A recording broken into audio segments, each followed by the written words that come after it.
Hey everybody, it's Fat Frog, and today in Ark Survival Evolved, I thought I would talk about blueprints. Blueprints are pretty cool. They allow you to craft without learning engrams, and a lot of times you'll get blueprints that have like a higher tier quality to them, so you can get better items than the primitive ones that you learn just through a standard engrams. Now you get blueprints from different supply drops and loot crates, and you can also get them while fishing, which is kind of interesting. But let's take a look at them right here. So bookshelves in Ark Survival Evolved are where you can store blueprints. Of course, you can store them in anything really at all. But they have these special bookcases here where you can store up to 100 different blueprints in each one. So I've got mine organized by just sort of regular stuff, which is over here, which is kind of miscellaneous things that you can craft. So it's kind of nice. You don't have to burn engrams to make a oil pump if that's something that you don't want to use engrams for. But you thought, hey, I got a blueprint, might as well use it. And anyway, I've got my armor over here and weapons over here. So that's just how I do it. And if we take a quick look at something, let's use a crossbow for example, you can see we've got different percent damages listed on the top of the blueprints. So that's going to be a good indicator of, how good this thing is. But with weapons, the other thing you need to look at is the durability. So this one here has a damage of 284%, but it has a durability of 702. So you might want something that also has a high durability, especially with armor. So if we pop over to the armor, so here's a good example with the ghillie boots here. So this one has an armor of 206 and a durability of 367.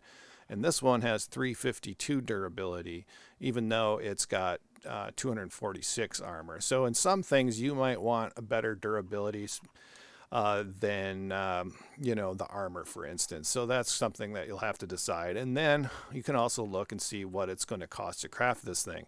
So fiber and hide aren't that big of a deal, but organic polymer might be hard for you to come by. So the 206 is requiring 178 organic polymer, and the 243, which isn't giving you a ton more armor, is going to cost you 245 organic polymer. So that is, it's pretty significant. If you don't see this stuff over here, what you need to do is toggle the tooltips, because if you do that, you won't have anything. But if you toggle those tooltips on, then it'll give you that information as to what it's going to, take to craft, and the other interesting things like the hyperthermic insulation and hypothermic insulation, which of course is pretty important thing for pelt and stuff like that. The other thing to note is when you get a blueprint from fishing, you get a tech blueprint, you can only use those blueprints 3 times. But all these are just regular blueprints that I got out of drops, and so you can use those an unlimited amount of times.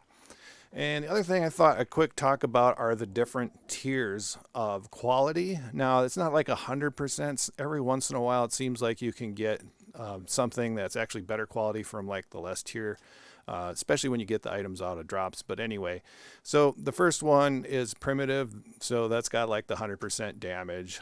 Then you go up to ramshackle, which is the green one here, and then we're into apprentice, which is blue. Then we're into journeyman, which is purple, and mastercraft, which is yellow. And then we have this ascendant, which is kind of this cyany color, kind of bluish.